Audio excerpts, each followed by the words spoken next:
So I said I'd take the plunge, watch the first episode of Willow and see what it was like. And obviously this is a brand new show from Disney, from Kathleen Kennedy, and it stars Warwick Davis, but not really, because he's in it for like 30 seconds and it's mainly about a bunch of lesbians who can't act. But we're going to go through it anyway. And I've made some notes and we'll just touch on a few little bits and pieces. I'm going to fly through it because I don't know whether any of these new properties are actually worth giving them time. Saying that, I did watch it, so I have to share my thoughts. So right off the bat, what they do is they show us this little montage from the original Willow movie, which I did like. I have to say, I really did like it. But we have Saoirse, who appeared in the original movie, and she's like the older female lead in this one, and she's given her narration slash "I'm really annoying, please stop watching the show" speech. So she gives this brief run through on the plot of Willow. She talks about how Willow saved Alora Dannon and how she was the chosen one. Of course, during this narration and during this speech, she gives the obligatory "it was a mistake to marry the original hero, leader, swashbuckler Madmartigan," and she says, "I was young, I didn't know what I was doing." So we know straight off the bat what this is about. I didn't need to marry the swashbuckler hero guy because I could have done it all on my own. So that lays the groundwork for exactly where we're going with this series, it looks like to me. So then we cut to this like scene of two masked people fighting on top of this mountain slash rock area. Extremely saturated, looks very CW-ish to me. We know it's two females, obviously, because the fight scene and the choreography is something that your 6-year-old might do if he was playing in the garden with one of his friends. And then we get this big reveal where the mask comes off and you have the stereotypical SJW face. Don't know who this chick is. I know she's in a bunch of SJW shit like Euphoria. I think she was in the Captain America rip-off thing with the Falcon. Didn't watch any of that trash. What's kind of interesting is the dialogue is unbelievably terrible in this scene. Unbelievably terrible. And I guess the protagonist is a girl called Kit. That's the daughter of the narrator Saoirse, who has this TikTok slash YouTube Americanized accent. Kind of like the Kardashian accent. And then her friend slash lover slash soldier, who's better than everybody, has this real British Lord of the Rings type of Game of Thrones accent. It's really confusing. No, who knows? Maybe in a few years you might actually beat me. I would have beaten you 5 moves back if it wasn't for that loose rock. It's not about mastering the moves, Dade. It's about adapting to your terrain. And I'm just better at that than you are. Yeah. Superior in every way, Your Highness. And I knew straight off the back that there was some sort of tension between these two teenagers, some sort of, I guess, LGBTQ angst or some garbage like that. Again, out of place for this type of a show, but not in the modern era, because we know that this is premeditated and it's planned, and this is exactly what the showrunners want. They want the message. The agenda has to be front and foremost. This guy comes and he says, "Listen, your mother wants you. There's some sort of banquet happening," and they pop off. So then we're introduced to the goofy brother. He's running around with some servant chick and he seems to be doofusy and not very smart, obviously, because his sister is the smart one because she's LGBTQ and she's the protagonist of the show. So of course she's going to be the powerful and strong representative of this story. So then we have this bunch of Kardashian style dialogue, and her and her brother are chatting, and we really get to see that she's torn because she feels trapped in this life, and he's just some doofusy guy running around the place getting told what to do by all the females in the show. And even some of the males tell him, "Hey, listen, don't mess this up, stay behind us." Do you know, all this sort of shit. And it's exhausting to watch. So then Kit, our protagonist, has to go wear a dress, and she is apparently betrothed to some prince, and it's all for some sort of peace because we need to have these alliances, otherwise we're going to be attacked. It's a brilliant story arc for our main lead, our strong, powerful lead, to have to do something that she doesn't want to do, as in wear a dress and be a princess, because no one wants to do that. They all want to be badass and John Wick style heroes and kick ass and all that sort of stuff. So then we get this SJW chick who has been chosen to be, I don't know, some sort of warrior, and she's the only chick that's ever been chosen to be such a warrior, and she's given the eyes across the banquet at Kit because they've got their, I don't know, gay shit going on there. The storyline is that she's got to leave tomorrow. She's got to leave her friend behind and who was betrothed to the prince, and they're all going to stay there, and she's going to go, and the dude from the office gives her this speech. Well, you've worked far harder than anyone I've ever known. If she's really your friend, she'll be happy for you. She's gonna feel like I'm abandoning her when she needs me the most. During this scene, "You've worked for this harder than anyone I've ever known." I kind of felt like saying, dude, she's 17.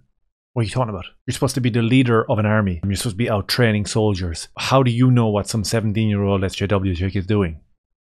What's up with that? So then we have the prince who she's betrothed to. He can barely get food into his mouth without it falling all over him. So it just shows you how competent he is. And it does set up the whole agenda of males are goofy and we got the 17-year-old SJW chicks that are going to run this entire shit. Don't you forget that. The Prince of Galadorn. I thought there was 2 of them. There were 2, but one of them fell out of a tree. So there was 2 princes. This guy can't drink out of a glass without choking, and the other fella fell out of a tree. The brother is outside. He is a complete and utter doofus that's told what to do every 2 seconds by all the females. And the leader of the army is following around the 17-year-olds, telling them he's never seen anyone work as hard and as strong as them. Okay, I got it. We're almost there. So I guess we have Queen. She's having these visions and the bad things are about to happen because she's got like some sort of precognitive skill where she can hear all these demons are about to arrive, and unless the wedding happens then we won't be able to keep them at bay. We have the servant chick who was hanging out with the doofus brother. She's there with her mother staring over jealous because he's like chatting away to all these chicks everywhere. We have the 2 teenage badass girls who are just about to have a lover's tiff. I've been accepted to train with the Shining Legion, Kit. To become a Knight of Galador. She's been accepted to become a Knight of Galador. Cool. But they don't take... They've made an exception. They've made an exception because she's 17 and she's got that half haircut. So that's always an exception to get into these type of things. Remember that one. I have to go south with King Hasta after the wedding. My wedding? Tomorrow? Well, I wanted to tell you before, but I just didn't know how to...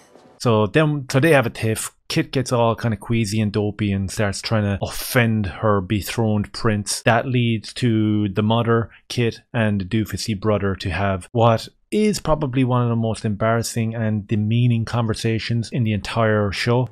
He's gonna talk to the king, smooth everything over, I explain think you should stick to chasing girls, rather than sticking your nose in matters that you're incapable of understanding and are not your concern.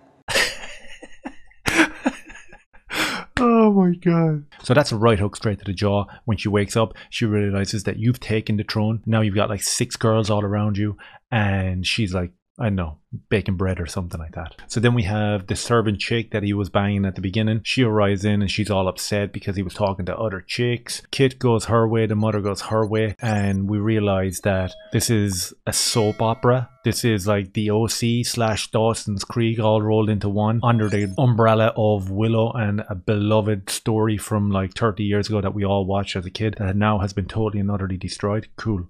We're on track. To commit to me, Muffin Girl, when you've got countesses and trollops shamelessly with dialogue like Muffin Girl and trollops and delivered in that Kardashian-esque way.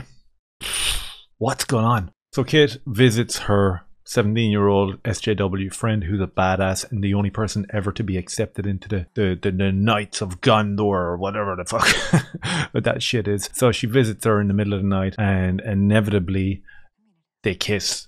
And that cements where we are in terms of messaging and agenda. So then we have this scene where these orc / wraith type things are going to attack the palace coincidentally on the night of the banquet. Which people were supposed to be married to stop this from happening. And they blow in some fog and it's actually quite cool. It was actually a decent enough scene. Of course, every soldier that tries to attack these ogres that are attacking the palace gets bombarded and flipped across the room. The 2 girls are the only 2 people that are actually able to put up a cohesive fight. Oh yeah, and there's some dude who's locked up down in a cell that the queen goes down to have conversations with, and they kind of converse back and forth. He's not allowed out of the cell, and they have a little back and forth in terms of sneering at the fact that she married the hero from the original Willow story, the Mad Mardigan character. So they kind of have a little laugh about that as well, totally and utterly solidifying the fact that there's no men to be heroes. So she goes down and she cuts him out. He comes out, apparently he's a badass fighter. So one of the queen's right hand men goes and he gets the doofusy brother to come with him to try help out because the 2 17-year-old girls might not be able to handle all these massive ogres and these badass guys who are flipping everyone. So he brings the kid has a sword, and then he unleashes this line. Would it be too much to ask you not to do anything stupid? Probably. Stay behind me. would it be too much to ask you not to do anything stupid? And he responds to that with, probably. So the battle continues. There's a little bit of back and forth. It's all very badly choreographed. It's actually quite dark in aesthetic, so you don't know what's going on most of the time. And then the big revelation that kind of sets us on our journey. The prince that was betrothed to Kit, he's another coward. He's above in his room looking out, peering out through the curtains. A curtain twitcher. They took him. I think he's what they came for. I don't know why he thinks that's what they came for. Who knows what the fuck they came for? Who knows who they are? What's actually happening? I didn't know what to do or how to... Prince doesn't know what to do. He doesn't know how to react. He didn't know what to do. He was just like playing with himself above in the room, looking out the window at the battle that happened. So basically what we get in the aftermath of all that cowardice from this kid is we get the fellowship forming type scene, but only in CW fashion. So then we get Kit, the most unlikable character in the show. Predictably, just like we saw in the Rings of Power, she gets to lead the expedition. It's a surprise to her because her mother's like, yeah, you can go. I've totally given out to you and shouted at you for the entire show saying, listen, you're just going to marry this dude and everything's going to be okay. But your brother's after getting kidnapped and now I trust you to go and do it. So this is the forming of the Fellowship to a sense. As I said, this is the Kardashian CW version. I've known Eric since the day he was born, and he's as close to a son as I'll ever have. At least that I'm aware of. Stupid quips. Not interesting. The princess goes, I go. In that case, so is Graydon. And what now? You know, I think we're good, fellowship-wise. You've let you. So she thinks that they're good fellowship-wise. No need to bring along the guy that I'm about to marry. No need to bring along my newly betrothed husband. No need to bring along a male. I'm good. I've got my friend here. Half haircut SJW chick. She's going to be badass. And I've got this 90-year-old man who was pretty much not even in the entire show. So adding to the Fellowship, we have the dude who was locked up down in the dungeon, who nobody knows his name, but he's a badass fighter. And he arrives in, and instead of having like a serious tone because a kid has been kidnapped and now we must go and try find him, we have more Marvel-esque Disney quips. Be their guide, and I'll pardon all your crimes. Really? Even the one in the haberdashery with... Yeah, I just like the feel of velvet on my... Even that. So then we get a bunch of worthless dialogue, and to be honest and to be fair, we have this like sweeping footage of them like traveling on their journey across to try find the doofusy brother. I tapped out. I was so mad to pick up my phone and start flicking. It was just, this is trash. This is trash. And very much like the Rings of Power, you're kind of halfway through these first episodes and you're thinking to yourself, why am I doing this to myself? But you know what? I persevered and I kept on going. So whilst on their journey, they realize that somebody's following them, and it's the servant chick with the muffins and the trollops. Have you ever been in a fight? You mean like verbally? I mean like defending yourself against someone who wants to hurt you. No. Have you? Yeah, so that's the type of dialogue that we have there with the introduction of this servant chick who might or might not become somebody. Big shocker. This is the quality of dialogue that I'm talking about. Teenage girls, American accents, I guess in the UK somewhere, set in medieval times with Lord of the Rings-esque feel to it, except for, as I said, it doesn't feel like that. So to bring the servant chick with them, they're going to have a meal, bunch of gammy dialogue. The guy starts playing a tin whistle, garbage. Then Kit, our protagonist and our SJW friend, pop off to sleep, and when they wake up, they have this beautiful like hands almost touching moment, and the badass warrior who got cut out of the jail cell, he's sitting there and he's like nodding, going, yeah, this is totally normal.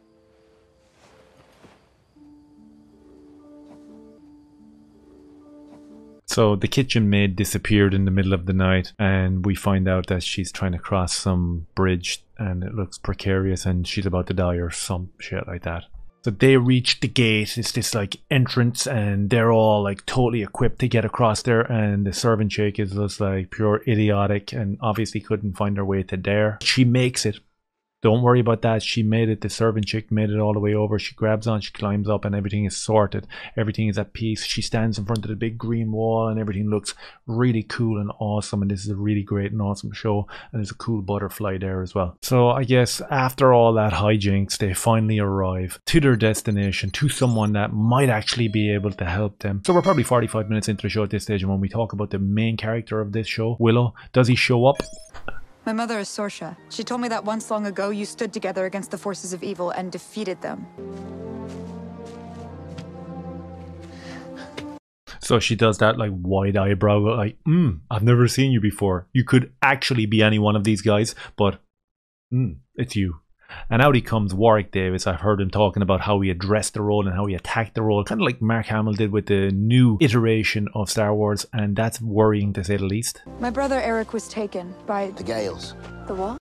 Okay, now the story unravels. So now we know that the brother's name is Eric, which we didn't know all along because we just thought he was a doofusy guy who couldn't actually put one foot in front of the next. And it was the Gales that kidnapped him. Cool, we are on track here, 45 minutes in. Your brother's alive, a prisoner of the Withered Crone, who dwells in Immemorial City that lies beyond the Shattered Sea. Too much information, no idea what you're talking about. Remember, this show is aimed at newcomers because the message is very important. And you can't really enforce that message with older people that have seen the original show. So you have to imagine that this show is for the new audience. And he just vomited out a big bunch of dialogue there about Gales and this. And you're just like, what? What? But I've never met anyone who crossed the Shattered Sea. That's where all the maps end. That's where we must go. That's where the journey must go. That's where we must go. This is the hook to bring us into episode 2 and 3, 4, 5, 6, 7, 7, 8. Into the unknown. We got to go into the unknown with Willow. And I'm looking forward to going into the unknown with this group of people. Right there on screen, we've got 3 Kardashian-esque TikTokers and some dude. Willow spots something. Whoa. What is it that he spotted? It's the servant girl. It's the muffin girl. It's the girl who talks about people all the time being trollops. She does some sort of spell. Awesome. Rips her top off. A little bit inappropriate, but whatever. I'm not. I'm nobody. You are Elora Danan. Boom! Massive reveal. No one saw it coming. Terrible actress to play this role. Terrible characterization. Ugh.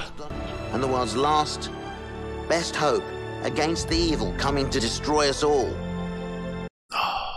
You getting it? Last best hope to save us from this impending evil. Had to have been her. What? Yep. That was it. That was episode 1. That was, in fairness, let's be honest, a trash fire. I have to say, a complete and utter trash fire. Willow shows up for possibly 2 minutes of the show. The rest of it is filler and garbage, and the stuff that isn't filler and garbage is totally incohesive, badly shot, badly written, and badly executed. And as I said, in terms of excitement for the next episode, yeah, I'm excited to watch it. I can't wait to do it. Do me a favor, hit like, subscribe if you want. Cheers.